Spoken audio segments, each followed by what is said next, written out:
Apa yang kamu lakukan ketika barang yang kamu miliki tiba-tiba rusak? Apakah kamu mau coba untuk memperbaiki terlebih dahulu?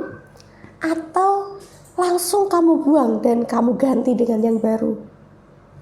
Terkadang ketika sesuatu yang sudah rusak atau sudah tidak berfungsi sebagaimana yang diharapkan, memang lebih mudah jika diganti.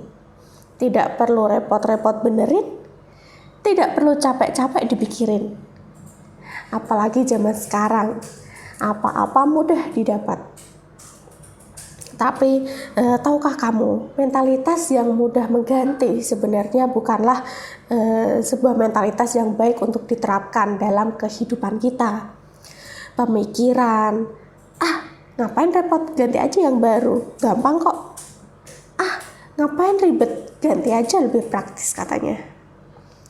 Memang, mungkin yang lama dan menggantikan yang baru akan terdengar lebih praktis. Tapi, pemikiran seperti itu membuat kita cenderung tidak mau susah.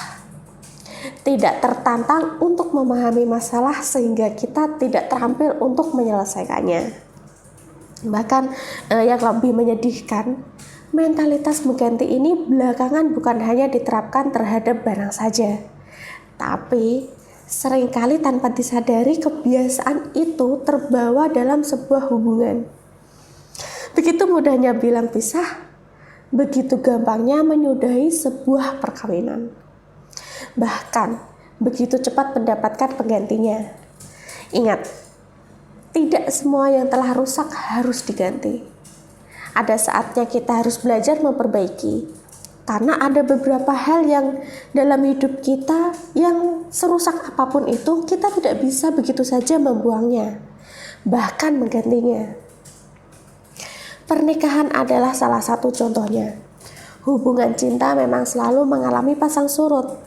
Kadang kamu merasa bahagia setengah mati, tapi ada kalanya juga kamu merasa kebosanan, bahkan kekesalan hingga ingin menyudahi.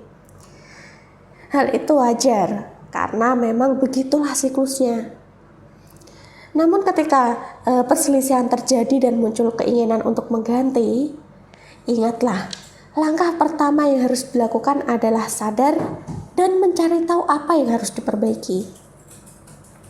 Bisa jadi itu hanyalah masalah komunikasi.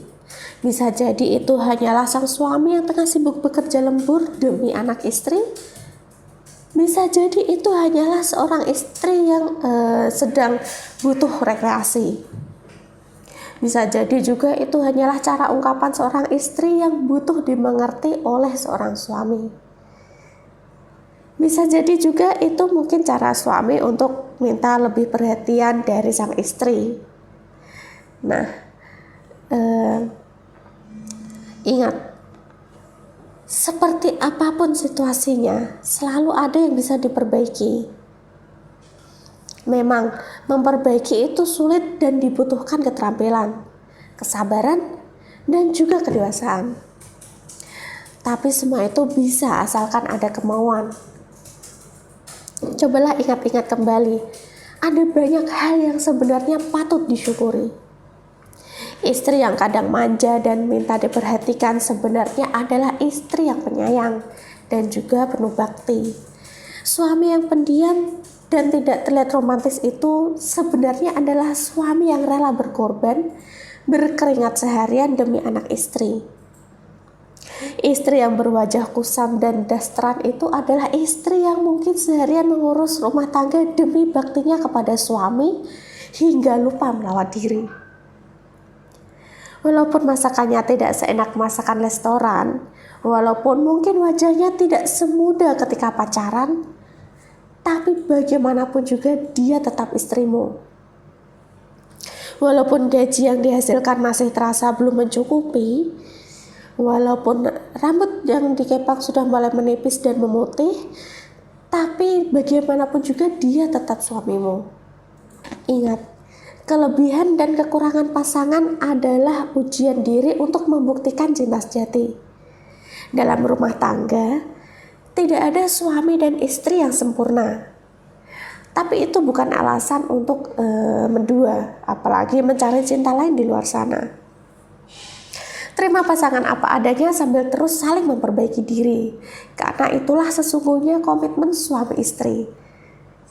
Jadi ingat, sesuatu yang rusak seharusnya diperbaiki, bukan malah dibuang, apalagi diganti.